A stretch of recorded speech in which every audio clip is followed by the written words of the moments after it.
إنما المؤمنون الذين إذا ذكر الله وجلت قلوبهم وإذا تليت عليهم آياته زادتهم إيمانا وعلى ربهم يتوكلون.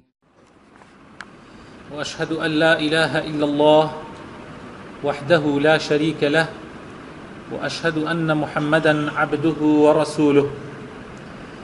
يا أيها الذين آمنوا اتقوا الله حق تقاته ولا تموتن إلا وأنتم مسلمون. أما بعد، خوشي سكان مسلمان بالرزكان إن شاء الله خوای پەروەردگار یارمەتی دەرمان بێ دامان ناوە ئەم مانگی ڕەمەزانە وتارەکانمان لە پاشی نوێژی عەسر بریتی بێ لە باسکردنی گوناحە کەبائیرەکان، گوناحە گەورەکان، ئەو گوناحانەی کە خوای پەروەردگار قەدەغەی لێ کردووە و هەڕەشەی لێ کردووە.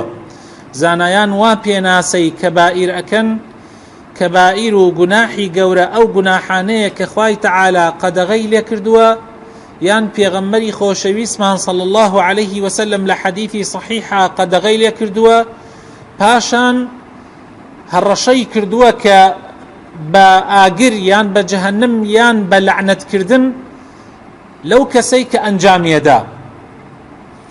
ئێمە خوای پەروەردگار دروستمانی کردووە بۆ عیبادەتکردن. عیبادەتکردنیش بریتیە لەوەی کەوا تۆ فەرمانەکانی خوای پەروەردگار جێبەجێ بکەی، ئەوەی ئەمری پێکردووە خوای تەعالی جێبەجێ بکەی و ئەوەشی قەدەغەی لێ کردووە خوای تەعالی خۆتی لێ بە دوور بگری. ئەوانەی خوای تەعالی فەرمانی پێکردووە بریتیە لە فەرزەکان. هەر شتێ خوای تەعالی ئەمری پێکردبێ ئەوە فەرزە و پێویستە ئینسان جێبەجێ بکە و نەکردنیشی خوا پەنامان بدا یەکێکە لە کەبائیر. یعنی ئەوەی خوای تەعالی حەزەکەم وردبی، یعنی تۆزێ ورد بین لە گوێگرتن لە ئەم بابەتە. هەر شتێ خوای تەعالی فەرمانی پێکردبێ بەکردنی، مەسەلەن بۆ نمونە نوێژ، خوای تەعالی فەرمانی کردووە بیکەین، نوێژ خوای تەعالی فەرمانی کردووە بیکەین، کەوابوو کردنی فەرزە، کەوابوو نوێژ کردنی فەرزە، ئەی نەکردنی، نەکردنیشی یەکێکە لە گوناحە گەورەکان، یەکێکە لە کەبائیرەکان. ئەبەوە ئەزانین هەندێ لە کەبائیر ئەزانین. و هەروەها ئەو شتانەشی کە خوای تەعالی قەدەغەی لێ کردووە، بۆ نمونە وەکو دزی، خوای تەعالی قەدەغەی لێ کردووە، کردنی یەکێکە لە گوناحە گەورەکان، کردنی یەکێکە لە گوناحە گەورەکان.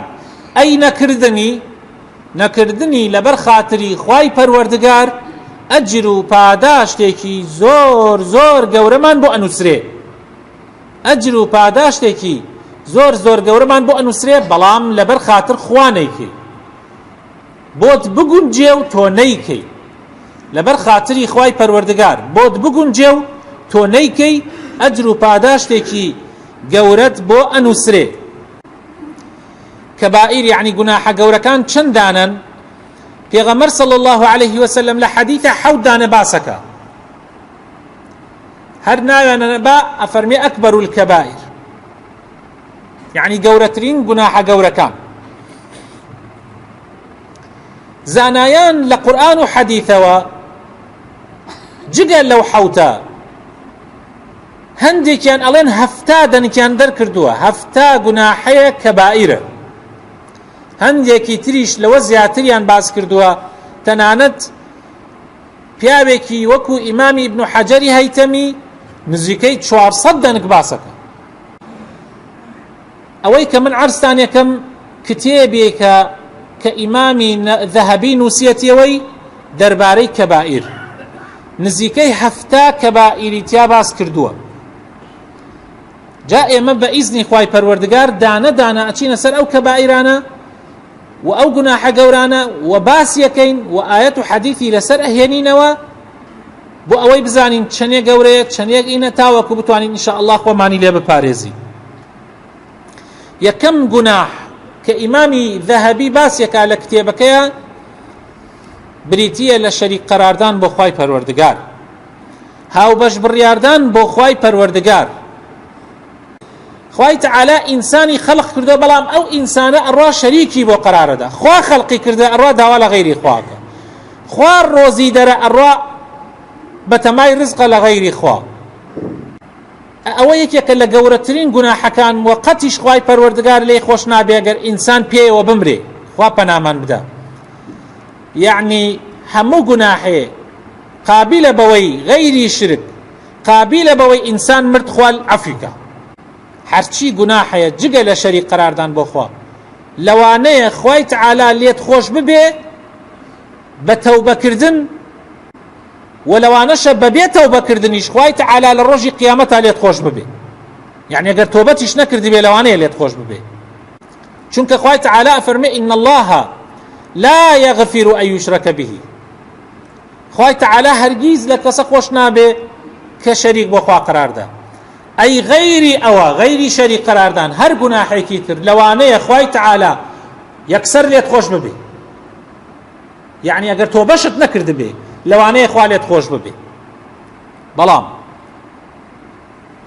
ئەگەر لێت خۆش نەبوو، یعنی بۆ نمونە تۆ دزیەکت کردە، بۆ نمونە تۆ زینایەکت کردووە، بۆ نمونە تۆ غەیبەتێکت کردووە و مردی و تۆبەت نەکرد، حاڵت چۆنە لە قیامەتە؟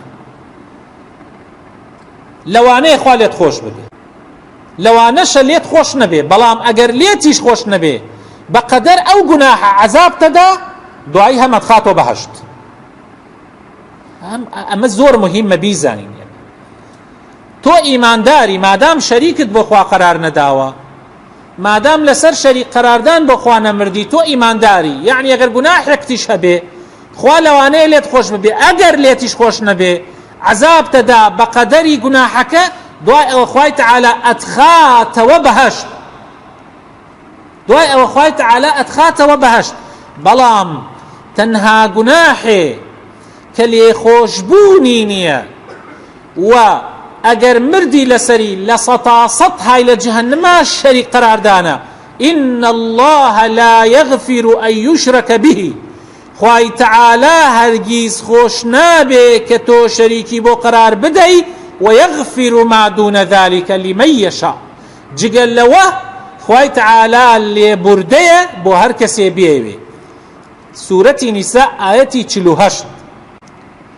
هەروەها لە قورئانە لە سورەتی مائیدە ئاەتی 72 خوای تەعالا ئەفەرمێ ئینەه من یشرک بالله، بەڕاستی ئەو کەسەی شەریک بۆ خوا قەراردا فقد حرم الله عليه الجنة، خوای تەعالا جەنەتی لەسەر حرام ئەکا، ومأواه النار، و ئەی خاتە ئاگری جەهەنەمەوە. ولقد أوحي إليك وإلى الذين من قبلك لئن أشركت ليحبطن عملك. أي پێغەمبەری خوا بۆ تۆ بۆ ئەو پێغەمبەرەکانی پێشی تۆیش وتراوە وحی نێراوە ئەگەر شەریک بۆ خوا قەرار بدەی خوای تەعالا لێت خۆش نابێ و کردەوەکانت پوچەڵ ئەکاتەوە. ئەی ئێمە خۆ ئێمە پێغەمبەر نیمە، یعنی هەر زیاتر و زیاتر لە پێغەمبەرێک خوای تەعالا نەعوذ بالله خۆ هیچ پێغەمبەرێک شەریک بۆ خوا قەرار نادا، بەس ئەوە هەڕەشەیە. إن الشرك لظلم عظيم. براسي شريك قراردان ظلمێکی زۆر زۆر گەورەیە. براسي شريك قراردان بۆ خوای تەعالا یعنی ظلمێکی زۆر زۆر گەورەیە، خوا پەنامان بدە. پێغەمبەر صلی الله عليه وسلم لە باسی حەوت کەبائیرەکەی ئەفەرمێ ئایا پێتان نەڵێم چی گوناحێ کەبائیرە زۆر گەورەیە؟ وتیان بەڵێ ئەصحابەکان، فەرمووی شەریک قەراردان بۆ خوای تەعالا. یەکەم دەنگیان فەرمووی شەریک قەراردان بۆ خوای تەعالا.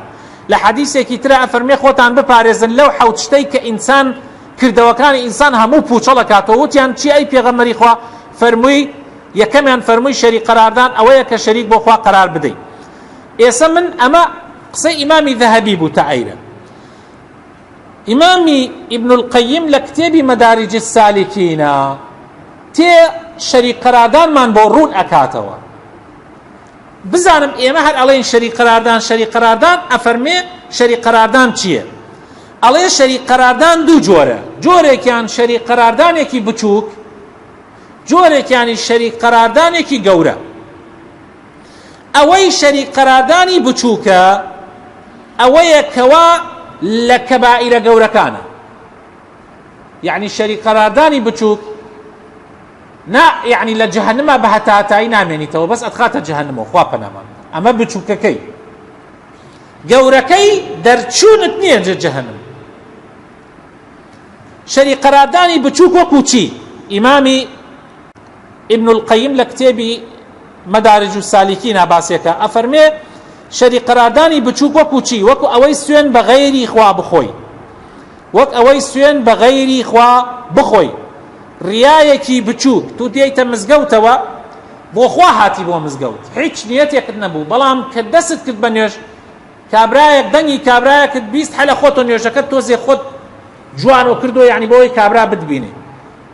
ئەوە شیرکە، بەڵام شیرکی بچووکە مادام تو لە ئەسڵا بۆ مزگەوت هاتی بۆ خوا هاتی، بەڵام لە ناو نوێژەکەی شتێکت بۆ دروست بوو ئەوە شیرکی بچووکە. بەڵام ئەگەر لە ماڵەوە هەر ئەسڵەن بۆ خوا نەهاتی بۆ مزگەوت ئەوە شیرکی گەورەی. کابرایەک بە یەکێ بڵێ بەخوا ئەگەر تۆ و خوا نەتان، یعنی ئەگەر تۆ و خوا ویستان لەسەری نەوێ ناوێ، ئەگەر بڵێ خوا و تۆ ئەوە شیرکی بچووکە. ئەبێ بڵێ ئەگەر خوا ویستی لەسەر نەبێ پاشان ئەگەر تۆ ویست لە ئەوێ پاشانێ بخەیتە بین، نابێ هیچ کەسێ بکەیتە هاوڕێی خوا. ئەگەر کەسێ چاکەیەکی بۆت کرد بێژی بەخوا برا ئەمە خوا و تۆ نەبوایەن ئاوا نەئەبوو، نەعوذ بالله وە شیرکە. ئەبێ بڵێ خوان ئەگەر خوا ویستی لەسەر نەبوایە ئەم جا تۆ. ئەگەر کابرای ئەگەر شتێک بوو بڵێ پشتم بەخوا و بە فڵان کەس بەست، خوا پەنابداوە شیرکە. ئەبێ بڵێ ئەگەر ئەبێ بڵێ پشتم بەخوا پاشان بە فڵان کەس بەست. کابرایەک لە سەردەمی پێغەمبەر صلی الله عليه وسلم فەرمووی باس بابەتێک کرا، کابرا وتی ما شاء الله وشئت، فەرمووی ئەگەر خوا و تۆ ویستیان لەسەر بێ، پێغەمبەر صلی الله عليه وسلم فەرمووی من ئەکەیتە هاوڕێی خوا. بڵێ ئەگەر خوا ویستی لەسەر بێ، چونکە هەموو شتێ بەویستی خوایە، من مەکە شەریکی خوای تەعالە. ئەمەش لە ناو خۆمانە زۆر باوە، سوێن بە باوک، سوێن بە قەبری فڵان کەس، سوێن بە پێغەمبەر، بەس سوێن بە قورئان و بەخوا بە سیفاتەکانی خوا بە ناوەکانی خوا دروستە. یعنی بڵێ بەخوا بە ڕەحمان، حتا بڵێ بە قورئانیش دروستە، لەبەرەوەی قورئان کەلامی خوایە. شرکی گەورە ئیمامی ئیبن القەیم بە ڕەحمەت بێ بڕێ نمونەمان بۆ ئەتێرێتەوە، بۆ نمونەیەکێک لەو نمونانەی کە ئەیتێرێتەوە ئەڵێت سجود المرید للشێخ، ئەوەیە کە بڕۆی سوجدە بۆ شێخ بۆی، بڕمێتە مل قاچیا و سوجدەی بۆ بۆی، مەسئولێک ئەدوینی بڕۆیتە بەردەم سیارەکەی و سوجدەی بۆ بۆی. ئەگەر بڵێیتیش من نیەتم ئەوە نییە، نیەت ناخواتۆ، ئیسە تۆ بۆ خوا کاتێ بڵێ سوجدە بۆ خوا چیەکەی؟ سەرە خەیتە زەوی بۆ خوا. ئەو سەرە بۆ غەیری خوا بیخەیتە زەوی شیرکە. ئەو سەرە بۆ غەیری خوا بیخەیتە زەوی شیرکی گەورەیە و زۆر زۆر خەتەرە. حتا تەنانەت ڕکوع بردنیش، ڕکوع ئەوەیە مەسەلەن کە تۆ دائەچەمی بۆ فڵان کەس عەلە ئەساس ڕێزی لێگری، زیاد لە حەد دائەچەمیت و دەسەخەیتە سەرسێنگ و دائەچەمی، ئەوەیان دروست نییە. ئەوە بۆ غەیری خوا دروست نییە ڕکوع ببرێ و خوای گەورە پێی خۆش نییە و قبولیشی ناکە و هەر کەسێکیش بیکە بە شیرکی کردو، شیرکی گەورە. یەکێکی تر لەو نمونانەی کە ئەو باسێکە ئیمامی ئیبن القەیم باسێکە ئەوەیە کە تۆ سوجدە بردن بۆ بەرد، بۆ دار، بۆ هەر شتێ، ئەمانە هەمووی شەریک قەراردانە. نەزرکردن، نەزر یعنی مەسەلەن بۆ نمونە تۆ ئەڵێی فڵانە کەس ئەمەم بۆ بکە من کاوڕێکت بۆ سەرە بڕم، ئیتر فڵانە کەس شەخصە، ئایا شەخصەکەم مردوو بێ زیندوو بێ، فڵان کەس هاوارە، ئەگەر ئەمەم بۆ بێ ئەبێ من وە کاوڕێکەوە بێم بەو ماڵتان. ئەمە شەریک قەراردانە بۆ خوا پەنابدا خوای تەعالە ڕازی نابێ. ترسان لە غەیری خوا، الخوف من غير الله عز وجل، فهو من الشرك الأكبر، وكذلك التوكل على غير الله، پشت بەستن بە غەیری خوا، ترسان لغير إخوة آخر براكانم إيسا مثلا تو نمونا لكتو بريكات تقينەوەیەک ئەبێ دەنگێکی گەورەتێ تۆ لە قۆزێک ڕاچەڵێکی ئەوە ترس نییە ئەو ترسە یعنی کە باسێکا خوای تەعالا ترسێکە کە وەکو بڵێ لە ناو دڵتەوە کە ئەو کەسە زەرەر و قازانجت پێگەێنێت چونکە زەرەر و قازانج بەس بەدەست خوایە هیچ کەسێ هیچی بەدەست نییە داواکردنی ڕزق و ڕۆزی لە غەیری خوا خوای گەورە ڕزقی بەدەستە بێت تۆ لە خوا داواکەی نەک لە غەیری خوا داواکردن لە مردوو هاوارکردن بە مردوو تەوافکردن بە دەو قەوری مردوویەکە خۆساوین بە قەورەکەیە دوعاکردن و ئاوا ڕووکردن لە قەورەکە و پاڕانەوە لە قەورەکە براینە هەر بەردەڕەشەکەی کەعبە خوای تەعالا ئەوەی کردوتە قیبلەی مسلمانان و ڕووی تێئەکەین خوا ئەمری کردووە وەکو قیبلەیەک و ڕووی تێ بکەین ئەگینا ئێمە ڕوو لە بەرد ناکەین و بەردیش ناپەرستین و نابێ بە دەور هیچ شتێکی ترا جگە لەوە خوا ئەمری کردو سوور بخۆیت و هاواری پێ بکەیت و داوای لێ بکەیت و وابزانی شتێکە ئێمەی مسلمان پشت و پەنا و هاوار و داوا و هەموو شتێکمان ئەبێ لە خوای پەروەردگار بێ هەر کاتێک کەسێک نعوذ بالله داوای بەش شتێکی لە شتەکانی خوا کرد ئەوەی کە حەقی خوایە و حەقی عەبد نییە نابێت ئێمە قبوڵی بکەین نابێت پێیشی ڕازی بین خوای تەعالا بە پێغەمبەر ئەفەرمێ صلی الله عليه وسلم ئەفەرمێ ئەی پێغەمبەری خوا قل ئینەما ئەنە بەشەڕ مثلکم پێیان بڵێ کەوا من بەشەرێکم وەکو ئێوە پێغەمبەر بەشەرە وەکو ئێمە وەحی ئیلاهی بۆ تێبۆتە پێغەمبەر خوا پێ ئەفەرمێ وایان پێ بڵێ با وەکو عیسا تۆش نەپەرستن چۆن عیسا لە دوای خۆی قەومەکەیان پەرستیان ئیسا خەڵکێک هەیە عیسا ئەپەرستێ خەڵکێک هەیە موسا ئەپەرستێ خەڵکێکیشەیە پێغەمبەرە پەرستێ یعنی خەڵکێک هەیە لا یەزال وا ئەزانێ مردوویەک ئەبینێ پیاوچاکێک ئەبینێ قەبری پیاوچاکێک ئەبینێ نەعوذ بالله ئەوەی لەلا گەورە ئەبێتەوە ئەڕاتە مەسافی خوای پەروەردگار ئینسانی مسلمان خوای تەعالا لە قورئانی پیرۆزا پێ ئەفەرمێ وإذا سألك عبادي عني فإني قريب أجيب دعوة الداعي إذا دعان كسانێک ڕۆژێ لە ڕۆژان ئەمانوت شەریک بۆ خوا قەرار مەدەن پێمانیانەوت مامۆسا خۆ ئێمە نایان کەینە خوا ئێمە ئەوانە واستن لە بەینی ئێمە و خوا یعنی ئەو قەورە ئەو پیاوچاکە واستەیە ئەڵێن ئەمە واستەیە تۆ ئەچی بۆ لای وەزیرێ خۆ ڕاستە ناچی بۆ لای ئەبێ بڕۆیتە بەردەم استعلاماتەکەی و لەوێەوە ئەمجا بچی بۆ لای مدیر عامەکە و مدیر عامەکە ئەدوا بۆ لای چی تا ئەتگەێنتە وەزیرەکە ئێمەش ئەمانە واستن تا ئەمانگەێن نەخوا سبحان الله بەڵام نازانن خوای تەعالا بە مباشر خەتێکی کردوتە لە بین گشت مرۆڤێکە لەگەڵ خوایە خەتەکە مباشرە پێویستی بە کەس نییە لە هەر دقەیەکات لەگەڵ خوایە پەیوەندی ئەبەسی ئەتوانی بیبەسی لە هەر دقەیەکە لە هەر چرکەیەکە یعنی ئەوە نییە بێژی وەڵا نەعوذ بالله خوا خەوتووە خوا ناخەوێ لە قورئانە لە ئایەت الکورسیە تۆ قشت ڕۆژەیە خوێنیتەوە لا تأخذه سنة ولا نوم خوا نەئەخەوێ و نەئەنۆزیش ئەدا خوا پێویستی بەوە نییە یەکێک لە بەینا بێ هاوار بکەیتە ئەو ئەمجا ئەو بتگەێنێتە خوا وإذا سألك عبادي عني فإني قريب من زۆر نزیکم أجيب دعوة الداعي إذا دعاني هر کەسێ داوام لێ بکەم من وەڵام لێدەمەوە بۆیە خۆشەویستەکانم لە سورەتی فاتحە تۆ هەموو ڕۆژێ ناڵێ ئیاکە نەعبود و ئیاکە نەستەعین وا ناڵێ لە زمانی عەرەبیە ئەڵێ هەر کاتێ مەفعول پێشی فعل و فاعل کەوت ئەوە بۆ حەسرە تۆ ناڵێ نەعبود و ئیاکە ئەڵێ ئیاکە نەعبود و خوایە ئێمە بە تاک و تەنیا تۆ ئەپرسین وإياك نستعين وبتاك تنيا ببيع ويهيج پەیوەندیەکی تر هەبێ لە بەینە ئێمە هاوار و داوامان بەس لە تۆیە خوای بۆیە خۆشەویستەکانم مسلمانە بەڕێزەکان ئامان لە شەریک قەراردان بۆ خوای تەعالا خوای تەعالا لە گشت گوناحێ خۆشە بێ لە شەریک قەراردان خۆش نابێ واللهی شەریک قەراردان خۆشەویستەکانم لە قەتڵ لە زینا لە دزی لە هەموو گوناحێ گەورەترە چونکە هەموو گوناحی لەوانەیە خوا لێت خۆش ببێ بەڵام شەریک قەراردان ئەگەر تۆبە نەکەیت و مردی خوای گەورە قەت لێت خۆش نابێ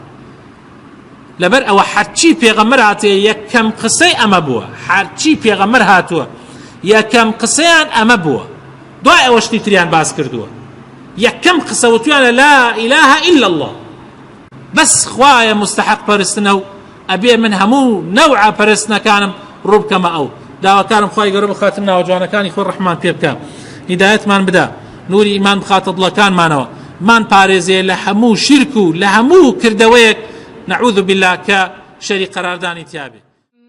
ألم تر كيف ضرب الله مثلا كلمة طيبة كشجرة طيبة أصلها ثابت وفرعها في السماء